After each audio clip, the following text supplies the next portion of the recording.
Hello friends, welcome to Ruchitha cooking. இன்றைக்கி நம்ம என்ன பார்க்க போகிறோன்னா குலோப் ஜாமுன் பார்க்க போகிறோம். இப்போ அதுக்கு நம்ம கோவா செஞ்சுக்கலாமா? ஆரஞ்ச் பால் தான் யூஸ் பண்ணுறோம். இப்போ அடுப்பில் வச்சுட்டு ஸ்லோ ஃப்ளேமில் கிண்டுங்க. இது பால் வந்து 1/2 லிட்டர். இதை நல்லா கிண்டிகிட்டே இருங்க. இது ஓரத்தில் நல்லா தங்குது பாருங்கள், அதெல்லாம் எடுத்து நல்லா மிக்ஸ் பண்ணிகிட்டே இருங்க. கொஞ்சம் கொஞ்சமாக ஃப்ளேம் அதிகப்படுத்துங்க. கை விடாமல் நல்லா மிக்ஸ் பண்ணிகிட்டே இருங்க. இப்போ பாருங்கள், நல்லா திக்காயிருக்கு. இதான் லாஸ்ட் ஸ்டேஜ். ஸ்டவ் ஆஃப் பண்ணிக்கோங்க. இதை நல்லா பிசைஞ்சுக்கோங்க. இதில் கையில் ஒட்டும் தான், இதை நல்லா சாஃப்டாக பிசையுங்க. கோவா வந்து 100 கிராம் இருக்கும். 50 கிராம் மைதா போட்டுக்கோங்க. போட்டு நல்லா ஜரிச்சிடுங்க. பிஞ்ச் ஆஃப் சால்ட் சேர்த்துக்கோங்க. பிஞ்ச் ஆஃப் பேக்கிங் பவுடர் சேர்த்துட்டு நல்லா ஜரிச்சிடுங்க.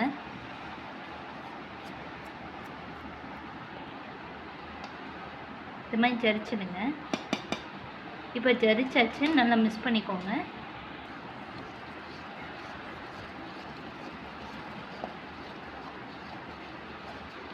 இப்போ கோவா வந்து மாவில் ஒட்டிச்சு. இப்போ வந்து நம்ம கையில் ஒட்டாது. இப்போ நம்ம பிசைகிறோம். நம்மளுக்கு வந்து தண்ணியோ இல்லை பாலோ தேவைப்படலை. இந்த அளவே போதுமானது. ஒரு பெரிய நெல்லிக்காய் சைஸ்க்கு மாவு எடுத்துக்கோங்க. இதை வந்து நல்லா உள்ளங்கையில் வச்சுட்டு இப்படி ரவுண்ட் பண்ணுங்கள். ஒரு கிராக்கும் விரிசலும் இல்லாமல் ரவுண்ட் பண்ணுங்கள். நல்லா ஜென்டிலாக ரவுண்ட் பண்ணுங்கள். அப்போ தான் வந்து நல்லா பர்ஃபெக்டாக வரும் உங்கள் குலோப் ஜாமுன். ரொம்ப ப்ரெஸ் பண்ணிடாதீங்க, சாஃப்டாக ஹேண்டில் பண்ணுங்கள்.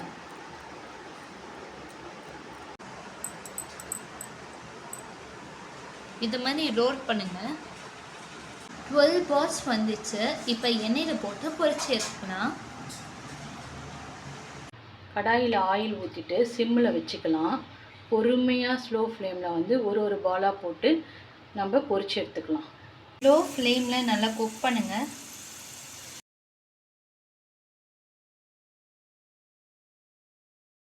ஃபைவ் மினிட்ஸ் நல்லா கூல் பண்ணுங்கள். அடுப்பில் பாத்திரம் வச்சுட்டு 75 கிராம் சுகர் போட்டுக்கோங்க. சுகர் சிரப்புக்கு செய்கிறதுக்கு 150 ml வாட்டர் ஊற்றிக்கோங்க. இது நல்லா கிண்டிகிட்டே இருங்க. இது எல்லாம் கிறிஸ்டல் ஆகிடும்.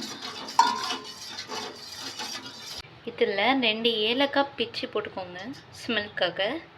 5 ml ரோஸ் வாட்டர் ஊற்றிக்கோங்க ஸ்மெல்க்காக. பால்ஸ் எல்லாம் எடுத்து போட்டுக்கலாம். இதை நல்லா ஜென்டில் மிக்ஸ் பண்ணுங்கள். இது ஓவர் நைட் சோக் பண்ணுங்கள். அப்போ தான் நாளைக்கு நல்லா ஊறி நல்லா டேஸ்ட்டாக இருக்கும்.